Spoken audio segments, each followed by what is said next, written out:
आप यानी ये जो हम सुनते सुनाते हैं कि हिंदू जो है मार के रख देंगे, काट के रख देंगे, कुछ भी नहीं है, सब झूठ है।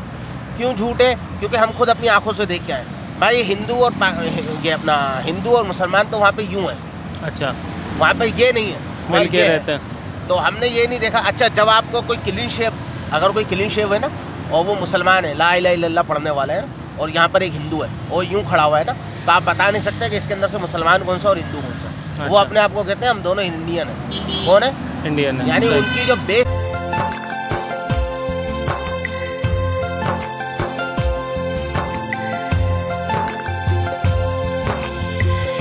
हाय फ्रेंड्स, कैसे हैं आप सब। और फ्रेंड्स हमारे साथ जो हैं मोहम्मद याया भाई हैं। अस्सलाम वालेकुम याया भाई, कैसे हैं आप? ठीक है जी जी अल्हम्दुलिल्लाह। अच्छा, इनके साथ हमने कुछ दिन पहले एक वीडियो बनाई थी और काफ़ी अच्छा आप लोगों ने रिस्पांस भी दिया था इनकी इंडिया जर्नी के बारे में। ये जो है इसी साल जो है मई में इंडिया इन्होंने विज़िट किया था। एक पूरा ग्रुप था, एक डेलीगेशन था और हज़रत अमीर खुसरो की दरगाह है, वहाँ पे उर्स था, तो वहाँ के लिए गए थे। तो काफ़ी आप लोग के अच्छे कमेंट्स आए, मतलब 1000 से ऊपर जो है आप लोग के कमेंट्स थे। उसके अलावा कुछ अच्छे, थोड़े बहुत नेगेटिव थे लेकिन ज़्यादा पॉजिटिव थे। कुछ क्वेश्चंस भी आप लोग ने जो है पूछे कि यार ये आपने इनसे क्यों नहीं बात पूछी या रेस की कुछ चीज़ें। उसके अलावा डीडी रिएक्ट के नाम से एक चैनल है, आलोक भाई एक जो है इंडिया के एक यूट्यूबर हैं या पाकिस्तान से रिलेटेड भी काफ़ी वीडियोस पे रिएक्शन देते हैं। उन्होंने कहा कि यार आपने इनसे मुस्लिम से रिलेटेड, वहाँ के मुस्लिम से रिलेटेड क्यों नहीं बात पूछी। हालांकि मैंने तो इनसे जो पूछी ज़ाहिर है इन्होंने सब बताया। तो जब वो एक चीज़ बता रहे हैं कि वहाँ उनसे मिला, खाने खाए, तो उसमें ज़ाहिर है वो जिक्र तो हो गया, लेकिन फिर भी आज मैं कुछ चीज़ें दोबारा से पूछूंगा। तो याया भाई ये बताइए कि पहले तो थोड़ा सा हम वो दोबारा चीज़ें तो रिपीट नहीं करेंगे जो आपने बताया। ज़ाहिर है ट्रैवल यहाँ से आप लाहौर गए और उसके बाद, और एक चीज़ मेरे लिए अक्सर लोग करते हैं कि यार तुम बोलते बहुत ज़्यादा हो, लेकिन एक्चुअली बात ये होती है कि सामने वाला कई बार ऐसा होता है कि फ़र्स्ट टाइम कैमरा के सामने आ रहा होता है। तो वो थोड़ा याया भाई के साथ मैंने जब बनाई थी मैंने कम ही बोला था उस लास्ट वीडियो में, लेकिन ये है कि उससे बाद एक दो वीडियो में आपने कहा, वो इसलिए होता है कि अगर सामने वाला अगर ज़्यादा बात नहीं कर पा तो उनसे बुलवाने के लिए क्वेश्चन करने पड़ते हैं। याया भाई थोड़ा सा पहले तो आप बता दें कि आप गए थे और क्या एक्सपीरियंस रहा, कैसा रहा, थोड़ा सा शॉर्ट जो फर्स्ट टाइम ये वीडियो देखेंगे। और बाकी अगर किसी को देखनी हो वो वाली वीडियो तो डिस्क्रिप्शन में उसका लिंक होगा। सबसे पहले तो हम जो है ना कराची से हमारी जर्नी स्टार्ट हुई थी। हम कराची से सबसे पहले हम लाहौर चले गए। लाहौर से फिर हम लोग वाघा बॉर्डर गए। वाघा से हमने इमिग्रेशन करवाई। वाघा से फिर बस के ज़रिए हम जो है अटारी इमिग्रेशन का पहुँचे। इमिग्रेशन कराने के बाद हम अमृतसर रेलवे स्टेशन चले गए। अमृतसर रेलवे स्टेशन से फिर हम लोग दिल्ली पहुँचे थे। ठीक है, ये जो है हमारी इसमें ये जर्नी हो गई। तो उसके बाद फिर हमारा दिल्ली के अंदर स्टे था। टुडे होटल के अंदर हम रुके थे। आपकी जो पहली वीडियो उसमें भी ये सारी डिटेल मैंने बता दी। अब बाकी मज़ीद डिटेल में अगर इसमें जाएंगे तो इसी में ही हमारी पूरी वीडियो हो जाएगी। बिल्कुल बिल्कुल। अच्छा, तो याया भाई ये बताए कि देखो अब कंपैरिजन की तो बात हम करेंगे ही नहीं, ठीक है। पाकिस्तान इंडिया का कई लोग को अच्छा भी लगा, कई लोग बुरा भी मानते। मैं जनरली आपसे पूछूंगा कि वहाँ जाके आपको कितना चेंज फील हुआ, कितना, मतलब जैसे हम यहाँ से पाकिस्तान से हम किसी यूरोपियन कंट्री में जाते हैं, किसी और जगह जाते हैं, तो वहाँ एक अलग ज़ाहिर है, मैं तो नहीं गया, जैसे वो दुबई जाते हैं, तो इंडिया में जाके आपको कितना चेंज फील हुआ, क्या टेक्नोलॉजी के हवाले से, रोड्स के हवाले से, सफाई के हवाले से, ओवरऑल क्या आपकी मतलब फीलिंग्स थी उस वक्त जाके, मतलब क्या आपको महसूस हुआ वहाँ जाके? देखिए सबसे पहले तो ये कि हम बात करते हैं टेक्नोलॉजी की। ठीक है, पिछली वीडियो में मैंने ये अर्ज किया था कि टेक्नोलॉजी में वो हमसे ज़्यादा फास्ट है। हमसे हमारी तो बात ही नहीं, हम तो कंपैरिजन तो कर ही नहीं रहे, तो हमारा और उनका बनता भी नहीं है। ठीक है, ये बात तो मैं 12 दफ़ा बोल चुका हूँ और मैंने इससे पहले भी जितने भी यूट्यूबर्स ने वीडियो बनाई उनको भी यही बात मैंने अर्ज़ की कि हमारा उनका कंपैरिजन बनता ही नहीं है। टेक्नोलॉजी में वो हमसे ज़्यादा आगे हैं। उनके पास जो है ना इलेक्ट्रिक व्हीकल्स के अंदर उनके पास जो है बहुत ज़्यादा व्हीकल्स हैं, यहाँ तक कि उनके जो रिक्शे भी है ना वो भी इलेक्ट्रिक हैं। और दूसरी बात ये है कि 200 यूनिट्स इलेक्ट्रिसिटी, 200 यूनिट बिजली दिल्ली के अंदर, और काफ़ी जो वहाँ के सिटीज़ हैं वहाँ के अंदर बिजली फ्री है। तब जब बिजली फ्री होगी ना तो इलेक्ट्रिक व्हीकल्स ऑलरेडी उनकी तादाद बढ़ेगी। अब हमारे यहाँ जो इलेक्ट्रिसिटी की कॉस्ट बहुत ज़्यादा है, तो इस वजह से हम लोग जो है इलेक्ट्रिसिटी व्हीकल से हम भागते हैं पीछे। हम इलेक्ट्रिसिटी व्हीकल्स पे क्यों शिफ्ट नहीं हो पा रहे? वजह असल ये है कि हमारी इलेक्ट्रिसिटी बहुत महंगी पड़ती है हमें। हमारी घरेलू सार्फिन की बिजली इतनी महंगी है तो वो वही व्हीकल लेके करेगा क्या? ये वजह है। पहला कंपेरिजन तो यहाँ आ गया। सेकंड ये कि रोड के मुकाबले में रोड और डेवलपमेंट उनकी हमसे ज़्यादा अच्छी है। सफाई का निज़ाम हमारे से ज़्यादा बेटर है। लेकिन बस एक जो है ना उनकी जो आवाम है उनको थोड़ी सी जो है ना तरबियत की ज़रूरत है। अच्छा। वो उस वजह से कि वो जहाँ उनका दिल करता है ना बस वो खड़े होते हैं, जिप खोलते हैं, शुरू हो जाते हैं। अच्छा। तो उसकी वजह से जो है ना स्मेल पैदा होती है। तो बस उस पर जो है ना वो लोग अगर थोड़ी सी एहतियात करें तो वो उनका जो कंट्री है ना वो यूके बन जाएगा। मतलब पब्लिक टॉयलेट्स वैसे तो हैं, लेकिन थोड़ा बहुत वो है। पब्लिक टॉयलेट इतने नहीं देखे हमने, लेकिन वो जो पब्लिक टॉयलेट बने हुए बस 4 दीवार उठी हुई और अंदर जो है ना वो लोग घुसते हैं और जिप खोलते खड़े होकर शुरू हो जाते। अच्छा। उसकी वजह से जो है ना वो पानी छोड़ते हैं ना कुछ, ड्रेन तो वो करते भी नहीं, तो उसकी वजह से ना बाद में स्मेल पैदा होती है। ये अच्छा। मार्केटों के अंदर जो है ना लोगों के जो करने की वजह से जो स्मेल होती है ना वो बहुत शदीद आती है, जो हमने अच्छा। फील किया। अच्छा। तो इसमें जो है ना थोड़ी सी वो लोग अगर एहतियात करें ना तो वो लोग जो है यूके को पीछे छोड़ देंगे। अच्छा, ये एक है यूरोपियन कंट्रीज को पीछे छोड़ दो। अच्छा, उसमें आया भाई एक और भी, अच्छा इलेक्ट्रीफाइड की, आपने इलेक्ट्रिक चीज़ों की बात की तो ट्रेन भी उनकी इलेक्ट्रीफाइड है। हमारी तो अभी तक उनकी जो ट्रेन है ना वो हाइब्रिड मोड पर है। हाइब्रिड मोड से मुराद ये होता है कि जहाँ पर उनकी इलेक्ट्रिसिटी की फिजिबिलिटी होती है ना, उनके इंजन इलेक्ट्रिक पे शिफ्ट हो जाते हैं। जहाँ पे इलेक्ट्रिक फिजिबिलिटी नहीं होती वो लोग जो है डीजल या पेट्रोल जो भी फ्यूल से चलनी होती है उस पर शिफ्ट होती है उनकी व्हीकल होती है। बाकी जैसे आपने बात की इस तरह जैसे पब्लिक टॉयलेट्स या ये थोड़ा प्रॉब्लम, तो पॉपुलेशन भी बहुत ज़्यादा है, उसकी वजह से थोड़ी सी ये चीज़ें तो हैं। अच्छा, उसके अलावा और चीज़ें मतलब आप अगर बताएं सेफ्टी के हवाले से कैसा था, लॉ एंड ऑर्डर के हवाले से क्या कहेंगे? दिल्ली में कैसा घूमते हुए कोई प्रॉब्लम तो नहीं थी, या डर तो नहीं था कि यार कोई प्रॉब्लम हो जाएगी, कोई छीन लेगा कोई चीज़? या देखिए हमारे साथ तो अल्हम्दुलिल्लाह रब्बिल आलमीन अल्लाह के फजल से कोई ऐसा वाक़या पेश नहीं आया ना। जी जी। और रही बात हालात के पेश नज़र, तो हालात वहाँ के बहुत अच्छे हैं, लेकिन हमें जो है ना वहाँ के लोगों ने और वहाँ के पुलिस वालों ने जो हमें कहा था कि अपने मोबाइल की और जेबों की एहतियात करना, ये चलते हुए ना वो पिक पॉकेटर्स या जेब कतरे जैसे कि कोई भी आपसे गन पॉइंट पे वहाँ चीज़ें नहीं छीनेगा। तो ये थोड़ी सी वहाँ पे उन लोगों ने जो हमें कहा था कि आपने एहतियात बरतनी है। और अच्छा। कान में मोबाइल लगा हुआ होगा ना तो कोई भी पीछे से ना मोबाइल हाथ से ही कान में से निकाल के ले जाएगा और आपको पता भी नहीं चलेगा। तो अच्छा। हमने सुना है, बाकी देखा नहीं आपने, बेहतरी क्या है क्या देखा नहीं आपने ऐसा नहीं, कुछ? नहीं। सही, हमने ऐसा कोई वाकया देखा नहीं, ना किसी हमारे बंदे के साथ हुआ है। अच्छा, कई बार जो है फॉरेनर्स जो है गोरे वगैरह आते हैं, और दिल्ली के हवाले मैं दिल्ली की बात करूँ क्योंकि आप वहीं गए थे, तो रिक्शा वाला ऑटो वाला जो है उसके बारे में बनाते हैं किराया ज़्यादा ले लेता है, या जो है ज़्यादा घुमा के फिर बोलता है आपका भाड़ा इतना बना। तो आप भी तो रिक्शे में घूमे वहाँ, तो कैसा वहाँ का एक्सपीरियंस था रिक्शे वाला? हम असल में मैंने आपको पहले भी ये वीडियो में बताया था कि हम लोग जो है ना ज़्यादातर फीलिंग होने देते कि हम लोग बाहर से आए। अच्छा, पहली बात तो ये। और वैसे हमें जो है ना इतना कोई ख़ास हमें एक्सपेंस पड़ा नहीं रिक्शे वगैरह का। और बिलफर्ज अगर किसी रिक्शे वाले को पता भी चल जाता था कि हम पाकिस्तान से आए तो वो बड़ी इज्जत करता था हमारी। अच्छा, यार आप माशाल्लाह पाकिस्तान से आए हो, आप तो हमारे मेहमान हो। तो हमारे साथ 2 रिक्शे वालों के ऐसे वाक़यात हुए थे कि एक रिक्शे वाले ने तो जो है ना हमसे पैसे नहीं लिए थे, बोले नहीं यार आप मेरे मेहमान हो, मैं आपसे पैसे नहीं ले रहा। वो हिंदू था रिक्शे वाला, वो हिंदू था। और जो दूसरा रिक्शे वाला फिर जो हमें मिला था ना तो वो मुसलमान था। तो उस रिक्शे वाले ने हमें चाय पिलाई थी। अच्छा, चाय भी बहुत अच्छी पिलाई। दोनों के रवैये में कोई फ़र्क था? कोई फ़र्क नहीं था। अच्छा, दोनों मेहमान नवाज थे, वो तो ऐसे मिल रहे थे जैसे हमारे इलाके में रहते हो। और आपके जो है माशाल्लाह से आपने सुन्नत रखी है, दाढ़ी आपने रखी हुई है, ठीक है। इस हुलिये के हवाले से, क्योंकि ज़ाहिर है वहाँ जनरली तो हिंदू ज़्यादा आपको नज़र आ रहे हो, क्योंकि वो ज़ाहिर है हिंदू मेजॉरिटी एक कंट्री है, तो उस हवाले से आपने कहीं फील किया कि यार मेरी दाढ़ी होने या मैं टोपी पहने हुए हूँ तो उस वजह से किसी ने ऐसे मुंह ख़राब किया हो या इस तरह देखा हो या किसी से बात की हो जाके, तो उसका रिस्पॉन्स मतलब आपका कैसा एक्सपीरियंस रहा? मैं जनरली पूछा क्योंकि मैं कभी गया नहीं हूँ ना मुझे इसकी। देखिए अल्लाह का फजल है, अल्हम्दुलिल्लाह पैदा वो बड़े हुए दाढ़ी आई, हमने दाढ़ी रख ली। जी जी, मेरी शादी भी अल्हम्दुलिल्लाह दाढ़ी में हुई है। नहीं वहाँ मैं जनरल मैं उसी की तरफ आ रहा हूँ। तो वहाँ की रही बात, तो हमें इस सुन्नत से कोई तकलीफ आज तक पैदा नहीं हुई। सही, ना इंडिया में हुई है ना कराची में हुई है। सही। और रही बात इंडिया की, तो इंडिया के अंदर दाढ़ी देखकर जो है ना लोग ये नहीं कहते थे कि ये कोई टेररिज्म है या दहशतगर्द है या XYZ, इस तरह का कोई भी हमें अल्फाज किसी ने इस अल्फाज से नहीं पुकारा, क्योंकि जनरली जनरली तो उनको नहीं पता। हाँ, जनरली तो उनको नहीं पता कि आप पाकिस्तानी हो, तो एक इंडियन मुस्लिम ही समझ रहे। उस सेंस में मैं ये आपसे क्वेश्चन कर रहा हूँ।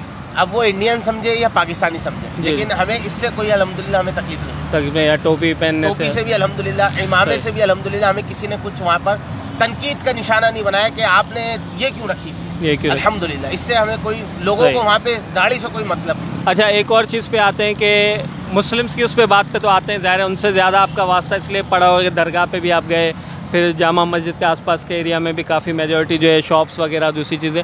लेकिन उससे पहले मैं आपको वहाँ के आपने जैसे रिक्शे वाले का तो बताया, और इस तरह के जो है वहाँ के लोगों से आप मिले जो हिंदू कम्युनिटी के जो लोगों से, तो उनका कैसा रिस्पॉन्स था आपके साथ एज अ मुस्लिम या पाकिस्तानी भी आप बताएं। मैं आपको ना इसके अंदर 2 बातें शेयर करता हूँ, एक मुस्लिम्स की और एक हिंदू की।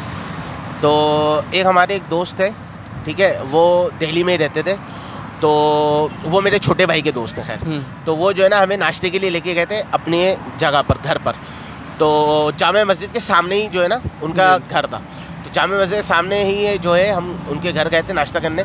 तो जब उनके घर के नीचे बाहर नाश्ता करके बैठे हुए थे ना, यानी उनकी जो बैठक होती है, जो दोस्त अहबाब बैठते हैं, हम वहाँ बैठे हुए थे। तो आपने एक नाम सुना होगा, बड़ा मशहूर नाम है, असलम बटर चिकन का। अच्छा। दिल्ली के अंदर जो लोग रहते हैं और जो दिल्ली से बाहर हिंद के यानी कि इंडिया के जो भी अफराद हैं वो बहुत अच्छी तरह जानते हैं उनको ना। तो असलम बटर चिकन वालों को पता चला, वो उधर से गुजर रहे थे, तो उन्होंने बताया कि भाई मेहमान आए कराची से ना, पाकिस्तान से। तो भाई वो गले वले मिले ये लोग भी। तो उन्होंने फिर हमें रात के खाने की दावत पेश करी कि आप रात में दुकान आए खाने पे ना। तो हमें मुनासिब नहीं लगा, हम नहीं गए ना खाने के लिए। फिर हम 3 दिन बाद गए थे उनकी दुकान पे, हमने अपने पैसों से खाया था। तो बड़ी इज्जत दी उन्होंने। फिर उसके बाद एक हिंदू का वाक़या मैं ये अर्ज़ करूँ कि जहाँ पर मैंने आपको कहा भी था कि ये अपना वाह जी वाह का जो मैंने आपको बताया था ना, तो वाह जी वाह रेस्टोरेंट है कि दिल्ली में, इनको भी हमने जब इनको भी पता चला था कि हम लोग जो है वो पाकिस्तान से आए, तो उन्होंने भी बड़ी हमारी खुशामद की, बड़ी इज्जत करी। यानी ये कह लें कि आप, यानी ये जो हम सुनते सुनाते हैं कि हिंदू जो है मार के रख देंगे, काट के रख देंगे, कुछ भी नहीं है, सब झूठ है। क्यों झूठ है? क्योंकि हम खुद अपनी आंखों से देख के आए भाई। हिंदू और ये अपना हिंदू और मुसलमान तो वहाँ पे यूँ है। अच्छा। वहाँ पे ये नहीं है, मिल के रहते हैं। तो हमने ये नहीं देखा। अच्छा, जब आपको कोई क्लीन शेव, अगर कोई क्लीन शेव है ना और वो मुसलमान है, ला इलाहा इल्लल्लाह पढ़ने वाला है ना, और यहाँ पर एक हिंदू है और यूँ खड़ा हुआ है ना, तो आप बता नहीं सकते कि इसके अंदर से मुसलमान कौन सा और हिंदू कौन सा। अच्छा। वो अपने आप को कहते हैं हम दोनों इंडियन हैं। कौन है? इंडियन है। यानी उनकी जो बेस जो मजबूत है ना, वो अपने आप को कहलाते हैं इंडियंस। सही। वो कहते हैं मुसलमान हम बाद में और हिंदू हम बाद में, पहले कौन है? हम इंडियन है। तो ये उनकी एक मजबूती है। और ज़ाहिर है आपने जैसे बताया, तो उस हवाले से मतलब आपने अपनी आंखों से जो देखा, देखो हम किसी और चीज़ में नहीं जाएंगे क्योंकि यहाँ के लोग भी हमें देखते हैं, लेकिन ज़ाहिर है इंडिया से भी मेजॉरिटी देखती है। तो आपको ओवरऑल कैसा लगा जो आपने फील किया, देखा कि मुसलमान वहाँ किस तरह रह रहे हैं? खुशहाल है अल्हम्दुलिल्लाह, वहाँ के मुसलमान भी खुशहाल हैं, हिंदू भी खुशहाल है। बिजनेस में मुसलमानों का भी है, और सबसे ज़्यादा मुसलमानों का जो है ना वहाँ पर जो है खाने पीने का भी कारोबार है। इसके अलावा कपड़े वगैरह के कारोबार मुसलमानों के काफ़ी हैं। यानी बिजनेस में भी मुसलमानों का जो है वहाँ पर काम अच्छा है। अच्छा। और हिंदुओं के भी कारोबार हैं वहाँ पर। और इसके अलावा जो है कुछ मुस्लिम्स हैं वो जॉब्स वगैरह भी करते हैं। तो यानी कि मैं ये नहीं समझता कि किसी किस्म की उनको कोई परेशानी या कोई तकलीफ़ हो। XYZ जो हम सुनते सुनाते रहते हैं वो सिर्फ लॉलीपॉप है। क्योंकि आपको भी पता है कि आजकल का जो मीडिया है ना, हमारा मीडिया उनके बारे में लॉलीपॉप दे रहा है और उनका मीडिया हमारे बारे में लॉलीपॉप दे रहा है। ये बात तो आप भी माशाल्लाह समझदार आदमी है। अच्छा याया भाई, हमने वहाँ की तो बात की, यहाँ के हवाले से भी मैं एक बात ज़रूर कहना चाहूँगा, और स्पेशली आपके लिए लोग मतलब एक ज़ाहिर है माशाल्लाह से जो है आपने दाढ़ी भी है, सुन्नत मुबारक है, और ज़ाहिर है 5 वक्त की आप नमाज भी पढ़ते हैं, हर चीज़। और उस हवाले से थोड़ा सा मैं पूछना चाहूँगा कि यहाँ पे जो हिंदू कम्युनिटी है, कम है, छोटी कम्युनिटी है, लेकिन फिर भी स्टिल है। सिंध में तो काफ़ी मतलब है पॉपुलेशन, दूसरे जो है सूबों से देखा जाए, प्रोविंस से देखा जाए। आप क्या कहेंगे कि हिंदू पाकिस्तान का शहरी है, ज़ाहिर है नेशनलिटी है उनके पास भी, उनके हवाले से आपकी क्या सोच है, आपकी क्या थिंकिंग है कि उनके राइट्स और उनके जो है प्रॉब्लम्स और उनके हवाले? मेरा जो है ना सिंध में काफ़ी आना जाना है ना, जैसे दादू महल लाड़काना वगैरह की साइड पे, और इस साइड पर तो बदीन वगैरह की साइड पे हमारे कराची से ज़्यादा हिंदू जो है ना सिंध की साइड पे काफ़ी इंटीरियर सिंध में रहते हैं। तो मैंने काफ़ी हिंदुओं से मेरा काम का वास्ता रहा है, क्योंकि मेरा काम फुमिगेशन का है, आपको भी पता है। बिल्कुल। मैंने यहाँ तक के मंदिरों में भी फुमिगेशन की। अच्छा। मंदिरों में पुरानी जब मंदिर होती है तो उसमें ना लकड़ी के दरवाजे वगैरह होते हैं, चौखटे वगैरह, उसमें दीमक वगैरह का। तो अब हमारा क्या नज़रिया है ना, मैं आपको वो अर्ज़ करता हूँ। पहली बात कि पहला मेरा इत्तेफाक और जो वाक़या हुआ था ना, वो हुआ था लाड़काना में। मेरा गांव है लाड़काना। हाँ, तो एक जो है साहब ने मुझे फ़ोन किया, उन्होंने अपना नाम मुझे जो है ना वो दीवान कहा। तो मैं समझ तो गया था कि ये हिंदू सिंधी कम्युनिटी में बेसिकली दीवान एक वर्ड यूज़ होता है। तो उन्होंने कहा यार मैं दीवान बात कर रहा हूँ लाड़काना से, आप कहाँ से बात कर रहे हो? मैंने कहा भाई मैं यहाँ बात कर रहा हूँ, कराची में होता हूँ। उन्होंने कहा यार मुझे ना स्प्रे करवाना है। मैंने कहा भाई हो जाएगा। तो उन्होंने कहा कब आओगे आप? मैंने कहा यार मैं इंशाल्लाह 2-3 दिन में मेरा आना है इलाका। तो मैं पहुंच गया, तो उन्होंने मुझे दिखाया ना, उन्होंने कहा ये करना है। मैंने कहा हाजिर अभी कर देते। तो मैंने काम वाम कर दिया। उन्होंने कहा भाई कितने पैसे दूँ? मैंने कहा यार आपने ऐसी जगह लाके खड़ा कर दिया, मैं आपसे क्या पैसों की बात करूँ? आपका जो दिल करे दे दूँ। ऐसी जगह मतलब यार उनकी तो मुकद्दस जगह है ना। अच्छा, मंदिर की बात। अच्छा, मंदिर में। हाँ। अब उन्होंने काम करने के लिए मुझे मंदिर में खड़ा कर दिया। अब मैं क्या पैसों की बात करूँगा? फिर मैंने उन्हीं से एक सवाल किया था कि यार आपको कोई तकलीफ वगैरह तो नहीं है यहाँ पर? तो उन्होंने कहा भाई हम तो खुशहाल है, हमारा माशाल्लाह बड़ा काम है इधर।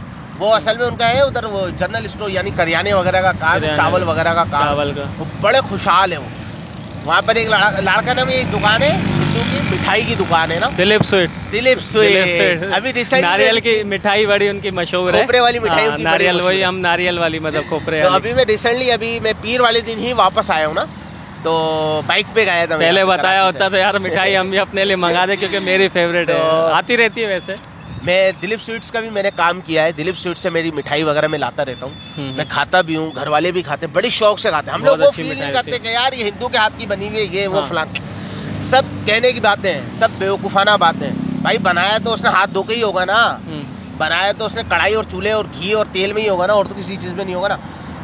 तो एक दूसरा वाक्य मेरे साथ एक कश्मीर में भी हुआ था, कश्मीर में हिंदू कम्युनिटी काफ़ी रहती है, ठीक है। तो कश्मीर में वो जो हिंदू थे ना, उनकी फसलें बहुत बड़ी, यानी कि ये कह सकते हैं आपके मरे उनकी जो है ना 50-60 एकड़ के ऊपर जमीन थी और एग्रीकल्चर जो है, हाँ एग्रीकल्चर लैंड का, उनके चावल उगाते हैं। वो कहते हैं कि हमारा जो चावल है ना वो एक्सपोर्ट होता है, दुबई जाता है और दूसरी कंट्रीज जाता है, इंडोनेशिया तक जाता है। वो बकौल उनके के सबसे ज्यादा अच्छा चावल पूरे एशिया के अंदर हमारे कश्मीर में उगता है। कश्मीर में और बात उनकी जब मुझे ऑथेंटिकेट लगी, जब मुझे सच लगी, जब उन्होंने मुझे अपने घर में जो है ना दाल चावल की दावत खिलाई, दाल चावल की, और चावल इतना लजीज इतना मीठा कि मैं आपको बता नहीं सकता।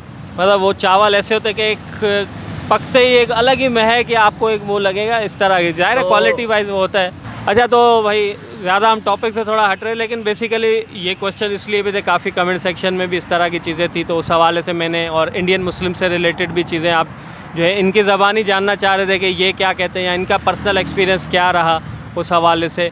और वहाँ से भी जो लोग हैं, मैं कहता हूँ मोस्ट वेलकम, जो भी पाकिस्तान आना चाहे, विज़िट करना चाहे, कोई ऐसा मसला नहीं है। और हिंदू कम्युनिटी के लोग स्पेशली बहुत ज़्यादा उनका एक हसरत है कि यार हिंगलाज जो है हम जाएँ, हिंगलाज बलूचिस्तान में हिंगलाज माता का जो मंदिर है, और बीच में तो 2-3 जो है कुछ डेलीगेशन भी इस तरह आते रहे, गवर्नमेंट ने कुछ आसानियाँ की थी, आगे भी हम कहते हैं कि आना चाहिए, लोगों को आने देना चाहिए वहाँ के। तो लास्ट में ये कि या भाई ओवरऑल आपका कैसा ये टूर रहा इंडिया का, और दोबारा अगर मौका मिले तो आप जाना चाहेंगे या नहीं जाना चाहेंगे? देखिए मेरा माशाल्लाह टूर बहुत अच्छा था, मेरा तो अब दोबारा जाने का भी दिल है, लेकिन मैं आपके ही चैनल से एक बात अर्ज़ करता चलूँ कि देखिए हिंद से आने वालों के लिए ना कोई परेशानी नहीं है, यानी जो भी इंडिया का जो सिटीज़न है, जो हमारे भी काफ़ी रिश्तेदार हैं, तो वो क्या करते हैं कि हम यहाँ से उनको जो है ना बिजली के बिल की जो है वो स्कैन करते हैं, मोबाइल से ही गैस के बिल स्कैन करते हैं, अपना शनाख्ती कार्ड जो है यानी आधार कार्ड NIC कार्ड आगे से पीछे से स्कैन करते हैं और उनको भेज देते हैं। वो दिल्ली के अंदर जाते हैं, अम्बेसी में, पाकिस्तान हाई कमीशन में, वो वहाँ जो है ना ये डॉक्यूमेंट्स फ़ोटोकॉपी देते हैं, अपना पासपोर्ट देते हैं, वो एक पर्चा देते हैं, वो फिल करते हैं और उनका वीज़ा उनको मिल जाता है, यानी कि 6 घंटे के अंदर उनको वीज़ा प्रोवाइड कर दिया जाता है ना, वो पाकिस्तान आ जाता है। अब हमारे लिए देखिए कितनी परेशानी का बाइस है। अब मैं जो है अपने तौर पे अगर मुझे इंडिया जाना है और मेरे रिश्तेदार इंडिया के अंदर मौजूद हैं, तो वो सब कुछ देने के लिए तैयार हैं। आगे आखिर में आके एक चीज़ पे अटक जाते हैं, स्पॉन्सरशिप सर्टिफिकेट। अब इंडिया वालों ने पाकिस्तानी सिटीजन्स के लिए ये कानून बना दिया है कि इंडिया से एक स्पॉन्सरशिप सर्टिफिकेट अटेस्ट करवाना होता है, जो कि वहाँ का जो है 20 ग्रेड का ऑफिसर या 20 ग्रेड से ज़्यादा का ऑफिसर वो अटेस्ट करके देगा। चलो अटेस्ट तो अटेस्ट, वो अटेस्ट भी करवा लेते हैं। अब उनसे जो है ना उसकी तस्वीर भी चाहिए जिसने वो अटेस्ट किया है, उसकी जो ID प्रूफ चाहिए, ठीक है। अच्छा, फिर उसका वर्किंग ID भी चाहिए। अब मुझे आप ये बताएं, जब इतने मामला आपने मीडिया में दिखा के इतने ख़राब कर दिए, कौन देगा भाई अपना वर्किंग ID, कौन देगा अपनी तस्वीर, कौन करके देगा स्पॉन्सरशिप सर्टिफिकेट अटेस्ट? तो हमें जाने में ना बड़े पापड़ बेलने पड़ते हैं। उसमें एक चीज़ है जो कि हम सुनते हैं, क्योंकि हमारे को ये कमेंट सेक्शन में भी हमारे या जो हमारे वहाँ से सब्सक्राइबर हैं उनसे अगर कभी बात होती है तो कहते हैं कि यार यहाँ कुछ ऐसे सीन हुए हैं, कुछ इंसिडेंट हुए हैं, जैसे होटल ताज वाला भी हुआ या और भी चीज़ें, ठीक है। अब उसमें हम डिटेल में ज़्यादा मैं नहीं जा रहा हूँ, लेकिन कहने का उनका जो है इसीलिए कहते हैं कि हमारी गवर्नमेंट ने इसीलिए ज़्यादा रिस्ट्रिक्शन बढ़ा दिए हैं, क्योंकि हम अपने असल में भाई मसला ये है ना, आपको मैं एक मिसाल सुनाता हूँ कि एक गंदी मछली पूरे तालाब को गंदा करती है, तो एक गंदे बंदे से ना पूरे पाकिस्तानी गंदे हो रहे हैं। तो इसी तरह देखें, हर अच्छे बुरे लोग सब जगह मौजूद हैं। मैं ये नहीं कहता कि इंडिया भी बहुत वो है पवित्र मुल्क है, वहाँ भी गंदे लोग होंगे, लेकिन क्या ज़ाहिरी तौर पे नहीं नज़र आए। अब यहाँ के अगर ऐसा कोई वाक़या है या ऐसा कोई मसला है तो आप गवर्नमेंट से इस बारे में बैठ के डिस्कस करें ना। अब इसमें जो है हम जैसे लोग जो है ना, जो अपने रिश्तेदारों से, दोस्त अहबाब से मिलने जाना चाहते हैं, वो बेचारे फंसे हुए हैं। अब ऐसी मिसाल जो है ना, बहुत यहाँ पे ऐसे लोग हैं जो इतनी ऐसी ख़वातीन हैं जो अपने माँ बाप से दूर रहकर यहाँ पर शादियों के आई, अब वो जाना चाहती हैं बेचारी, उनके लिए कोई हो नहीं पाती सेटिंग। क्यों? वो आके उनका जो सारा दारो मदार है ना, स्पॉन्सरशिप पे आके फंस जाता है। चले अब स्पॉन्सरशिप भी चले किसी तरह अटैच हो जाता है, वो वहाँ के बंदे करवा लेते हैं, वो वर्किंग आईडी वगैरह भी दे देते हैं, वो भी यहाँ आ जाता है। उसके बाद जो है ना, फिर यहाँ से हम TCS के ज़रिए एम्बेसी भेजें पासपोर्ट, 3-3 महीने 4-4 महीने वो पासपोर्ट रखते हैं, उसके बाद खाली पासपोर्ट भेज देते हैं वो। ऐसा क्यों? जबकि सारे डॉक्यूमेंट्स पूरे लगा के भेजें। तो भाई हमारी तो ये गुजारिश है, उनका जो मिनिस्ट्री ऑफ रिलीजियस अफेयर है, वो थोड़े से इसके ऊपर जो है ना अपनी नज़र सानी फरमाए कि थोड़ी सी आसानियाँ पैदा करें, क्योंकि हर कोई जो है ना अपने रिश्तेदारों से मिलना चाहता है। अच्छा, लास्ट इंटरव्यू में याया भाई मेरे ख्याल में एक बात शायद हुई थी कि जहाँ रिश्तेदार या जिसके पास बंदा जाता है, आपने शायद मेरे ख्याल में बात कही थी, थोड़ा कंफर्म कीजिएगा अगर मैं गलत नहीं, कि जिनके पास होके आता बाद में उनको शायद प्रॉब्लम थोड़ी होती है। आपने ऐसी कोई बात मेरे ख्याल में कही थी कि जी मैंने बिल्कुल ऐसी बात ऐसा कही कुछ थी, नहीं और है। ऐसी बात है, ठीक है। ये एक नहीं, हमारे पास जो है ना, हमारे 20 बंदे हमसे मिलने आए थे इंडिया में। कितने बंदे? 20-20 बंदे हमसे जो मिलने आए थे। वो जब अपने शहर पहुँचे ना वापस, तो उनके साथ ये मामला हुआ था। जब हम कराची आ गए थे तो उन्होंने ही हमें बताया कि तुम लोग तो वहाँ पहुँच गए। तो उसके बाद हमारे पास पुलिस आई थी पूछने के लिए कि यार आप दिल्ली गए थे, जबकि वो आए जो है भोपाल से, इंदौर से, दिल्ली से, जो दिल्ली पहुँचे थे दूसरे शहरों से आए थे। उनके बाद गए, यार आप अपने वहाँ पाकिस्तानी बंदों से मिले तो कौन है आपके? ऐसा है। अच्छा, उसके बाद अच्छा, और एक और बात मैं आपको अर्ज करूँ ना, जब हम वीज़े के लिए जब हम अप्लाई करते हैं ना, तो बाकायदा हमारी जो है अपना पहले जो है ना, यानी मिसाल के तौर पे अगर मैंने दिल्ली के डॉक्यूमेंट्स लगाए अपने रिलेटिव के, तो दिल्ली की पुलिस जो है ना हमारे रिलेटिव के घर जाएगी और वहाँ वेरिफिकेशन करेगी कि भाई ये आपके मेहमान आना चाहते हैं पाकिस्तान से, आपसे इनका क्या रिश्ता है। तो वो वहाँ पे पहले तो वेरिफिकेशन होती है वीज़े के लिए भी। जी। लेकिन ये बाद वाला जो केस है ना, कि हमसे मिलने जाने के बाद, मिलने के बाद उनसे मतलब चलो पूछा होगा, उससे हटके और कोई टॉर्चर या ऐसी कोई चीज़ नहीं, ऐसा तो उनके साथ कुछ भी नहीं हुआ ना, कोई टॉर्चर वगैरह। यानी कि उनके घर पर आए, उनसे पूछा कि आप गए क्यों थे भाई मिलने उनसे, कि वो आपसे उनका क्या ऐसा रिश्ता है जो आप उनसे वहाँ मिलने चले गए। ये हुआ है हमारे बहुत सारे लोग। हाँ, सिक्योरिटी पर्पज़ या जो भी कह सकते हैं। बहरहाल ये कि भाई फ्रेंड, होपफुली वीडियो आप लोग को अच्छी लगी होगी। काफ़ी बातें हमारी ज़्यादा भी गई, हमने कहा था शॉर्ट वीडियो एक बनाएंगे, कुछ जो चीज़ें या कुछ क्वेश्चन आप लोग के थे, लेकिन थोड़ी लॉन्ग हो गई कि ज़रूर। लेकिन उम्मीद है कि आपको सब चीज़ों का जो है आंसर मिल गया होगा। स्टिल अगर कोई क्वेश्चन रह गया हो तो ज़रूर कमेंट कीजिएगा, और हम सारे कमेंट्स आपके पहले भी रीड किए थे, याया भाई ने खुद भी किए थे। तो थैंक यू सो मच, बहुत शुक्रिया याया भाई, आपने टाइम दिया। कोई बात तो बस उम्मीद करते हैं फ्रेंड्स वीडियो अच्छी लगी होगी, और चैनल को अगर सब्सक्राइब नहीं किया तो सब्सक्राइब कर लें। और ये सीरीज़ हमारी चल रही है कुछ टाइम से, और भी कुछ हम ऐसे लोगों से आपको मिलवाएंगे जो मुस्लिम भी होंगे, हिंदू कम्युनिटी से भी होंगे, और कुछ लोग यात्रा के लिए भी गए होंगे, कुछ लोग जो वैसे घूमने गए होंगे। तो इस तरह ये इस मंथ हम कोशिश करेंगे इस तरह के लोगों से आपको, एक तरह से ये भी पब्लिक एक रिएक्शन ही है। पब्लिक जो है वहाँ, मतलब पाकिस्तानी पब्लिक वहाँ से होके आई है, तो उनका क्या है। कुछ लोगों को शायद इस तरह की वीडियोस पसंद ना आ रही होंगी, लेकिन उनके लिए भी हम ये कि व्लॉग्स भी आएंगे, ट्रैवल जर्नी भी हमारी बहुत जल्द स्टार्ट होगी, जो है हम जो है ट्रैवल व्लॉग्स भी बनाएंगे। तो इसी तरह सपोर्ट करते रहें। Thank you so much.